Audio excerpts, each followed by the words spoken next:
치즈 핫도그 한 번쯤 드셔보신 적 있으시죠? 그런데 이걸 처음 먹어본 외국인의 반응은 어떨까요? Okay, keep pulling slowly. Yeah, keep going. Keep going. And further away, further away. Let's see how, okay. 치즈를 얼마나 늘릴 수 있을지 멈추지 않고 계속 당기고 있습니다. 옆에서 코치까지 붙었네요.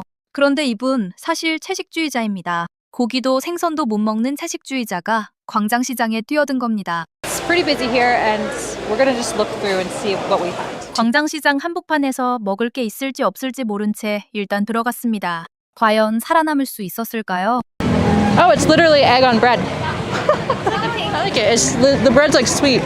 계란빵 한 입에 이렇게 행복해질 수 있다니. 외국인의 눈으로 다시 보는 광장시장, 지금 시작합니다. 이 영상의 주인공은 미국에서 온 유튜버 익스피리아 로즈입니다. 채식주의자이면서도 낯선 나라의 거리 음식에 도전하는 것을 즐기는 분인데요. 서울에 도착한 그는 가장 먼저 광장시장으로 향합니다. 1905년에 문을 열어 100년이 넘는 역사를 가진 우리나라에서 가장 오래 운영되고 있는 시장 중 하나입니다. 채식주의자로서 한국 거리 음식을 먹는다는 게 쉬운 일은 아닙니다. 한국 음식은 대부분 고기가 기본이고 해산물이나 육수가 들어가는 경우도 많거든요. 그 어려운 도전을 광장시장에서 시작한 겁니다. 한국을 자주 방문한 분들도 한 번쯤 고민해봤을 질문. 채식주의자가 광장시장에서 뭘 먹을 수 있을까요? 그 답을 외국인의 시선으로 함께 따라가 보겠습니다. 광장시장은 서울 종로구에 위치한 실내 상설시장입니다. 처음 들어선 그는 규모에 압도됩니다. 노점이 끝없이 이어지고 온갖 식재료와 음식 냄새가 뒤섞인 이 공간을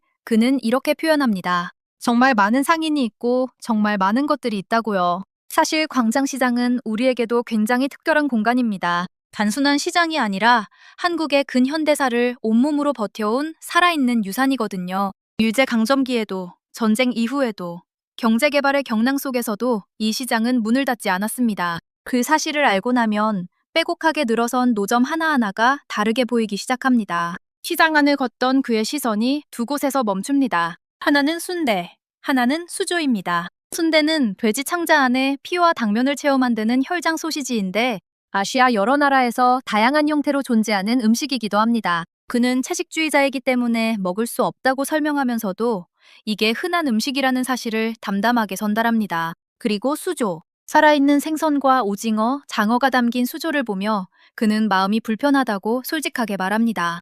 우리에게는 너무도 자연스러운 시장의 풍경이지만 동물 복지에 민감한 외국인의 눈에는 꽤 강렬한 장면으로 남는 모양입니다. 같은 공간을 보면서도 이렇게 다른 감정이 생긴다는 게 문화 차이의 흥미로운 지점입니다. 먹을 수 있는 것을 찾아 헤매던 그는 드디어 두 가지를 고릅니다.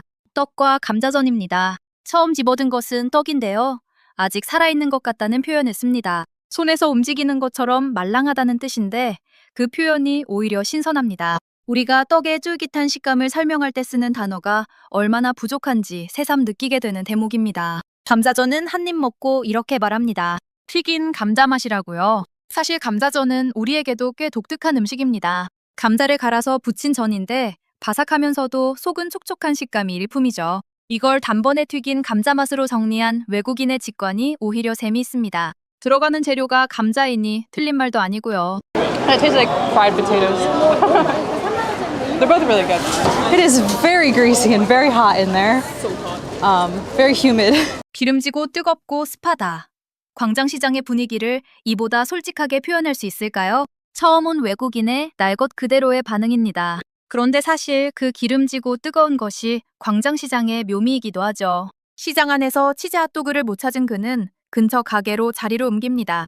한국식 치즈 핫도그, 즉 감자옷을 입힌 핫도그인데요. 그는 이걸 찾으러 한참을 돌아다녔다고 말합니다. 미국에서 핫도그를 즐겨 먹던 입장에서 한국식 핫도그는 이름은 같아도 완전히 다른 음식이라는 사실을 신기하게 받아들입니다. 우리나라에서 핫도그가 지금의 형태로 발전한 데는 재미있는 역사가 있습니다.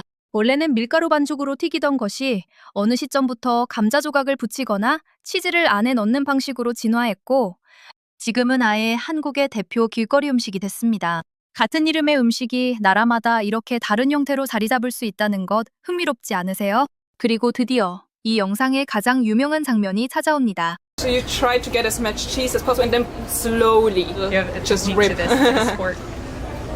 치즈를 최대한 늘려보라는 코치의 지시에 따라 그는 멈추지 않고 계속 당깁니다. 옆에서 응원하는 목소리까지 더해지며 마치 치즈 늘리기 대결처럼 변해버립니다. 이 장면이 왜 이렇게 재미있느냐면 한국에서 치즈 핫도그를 먹는 의식 같은 게 있기 때문입니다. 치즈를 어디까지 늘릴 수 있는지를 두고 진지하게 도전하는 문화가 SNS에서 하나의 콘텐츠 장르로 자리 잡았거든요. 그 문화를 외국인이 처음 접하면서 함께 빠져드는 모습이 보는 사람도 덩달아 즐거워집니다. 광장시장을 나온 그는 친구를 기다리며 근처 카페에 들렀다가 뜻밖의 장면과 마주칩니다.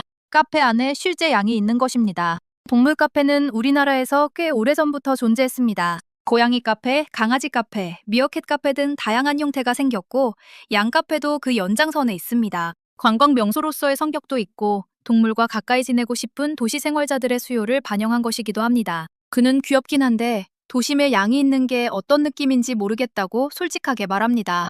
동물 복지에 대한 시각 차이가 여기서도 조심스럽게 드러납니다. 그는 유자 아이스크림을 아이스커피에 직접 넣어 자기만의 라떼를 만들어 마십니다.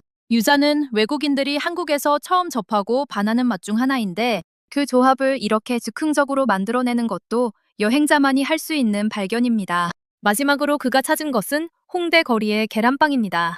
빵 위에 통째로 올린 달걀, 겉은 바삭하고 안은 부드러운 이 음식을 그는 처음 먹어봅니다. Oh, it's literally egg on bread. I like it. The bread's like sweet.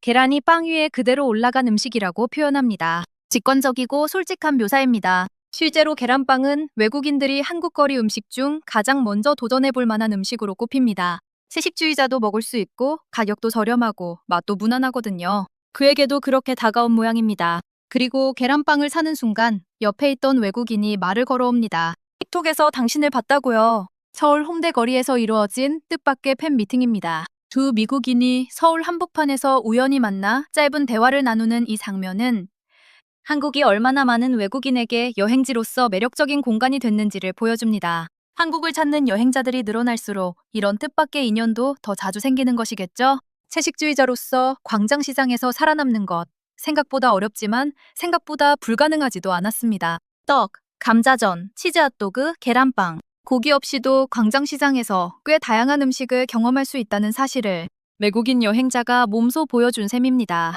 우리에게 익숙한 시장 풍경이 누군가에게는 100년의 역사를 처음 마주하는 경험이 되고 치즈 한 줄을 늘리는 일이 오래 기억될 추억이 됩니다. 그것이 광장시장이 그리고 한국 거리 음식이 세계 어디서 온 여행자에게도 통하는 이유가 아닐까 싶습니다. 외국인에 비친 한국, 더 재미난 스토리로 찾아뵐게요. 구독과 좋아요 부탁드려요.